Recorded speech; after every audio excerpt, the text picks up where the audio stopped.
Helping others is selfish in a way. Wait a sec. Did I just say helping others is selfish? What do I mean by that? Let me explain. You're at the gym. You've just become a member and the trainer has shown you how to do each exercise in your workout plan. You're now practicing them, and while you're in the middle of an exercise, somebody comes up to you and says you're doing it wrong. He shows you the right way. So, does this guy help you out of kindness or out of selfishness?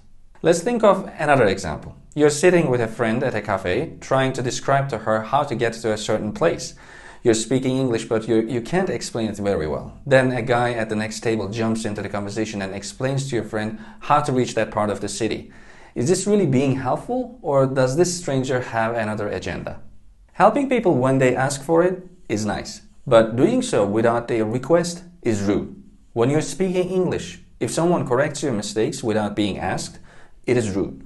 Because it would be rude if someone did the same in your mother tongue. Just because someone has better skills or leverage doesn't mean they should help in every situation.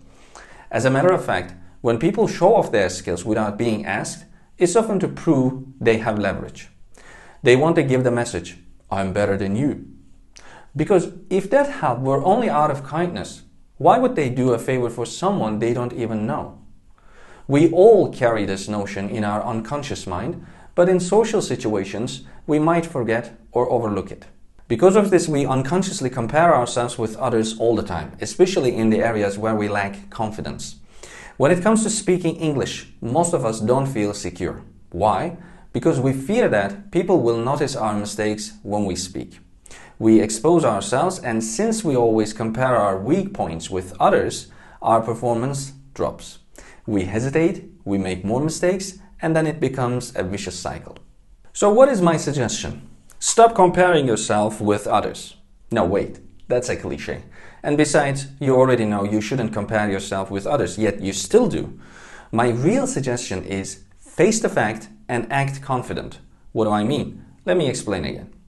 You need to accept that some people speak better English than you.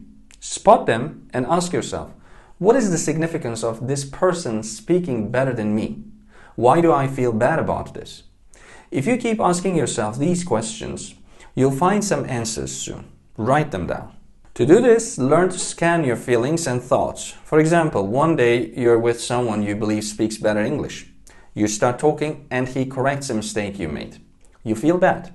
At the first opportunity, revisit the situation and write down your thoughts. Something like, when Arda corrected my mistake today in the meeting, I felt frustrated because he thinks he's better than me.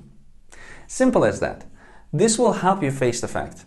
Why is this important? Because most of us are not assertive enough to face our fears. When such situations happen, our defense mechanism tries to forget them quickly.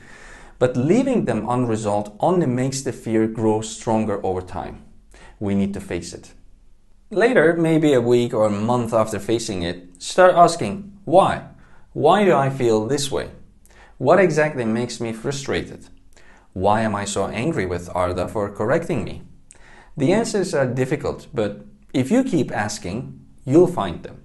Some possible answers are like, first one, because you can't stand your ground against Arda. You can't say something like, it's none of your business.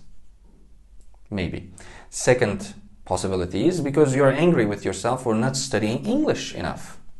The third possibility, because these things feel childish and you don't want to deal with them. Or maybe the fourth possibility, because you haven't been sleeping well. Or the fifth possibility is because you simply don't like your job. So on and so forth. Think about these possibilities. They may guide you toward your own answer. Once you find the real reason, write it down and ask yourself, what can I do to change this situation? As you can see, we always approach the problem proactively and try to find solutions by showing compassion to ourselves. We might feel anger and other negative emotions, but when we pretend they don't exist or think we shouldn't feel them, we miss the chance to change them. In the meantime, while doing these exercises, I want you to act like a confident person every time you get a chance to speak English. I know you don't feel confident, but I want you to act as if you are. Why? Because our thoughts and feelings influence our behavior, but our behavior also influences how we feel and think.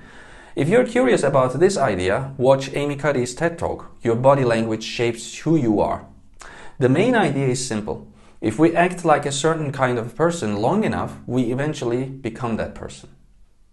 Some of you may say, but Servet, this isn't me. And yes, I know it isn't you, but you're not happy with who you are right now. So you need to recreate yourself, at least partially. This method will help you. For some of us, speaking English confidently requires a lot of mental effort, and I'm here to help with videos like this one. If this video helped you, give it a like and share it with a friend who struggles with confidence in English. And don't forget to share your thoughts in the comments below. I'd love to hear them. See you in the next one.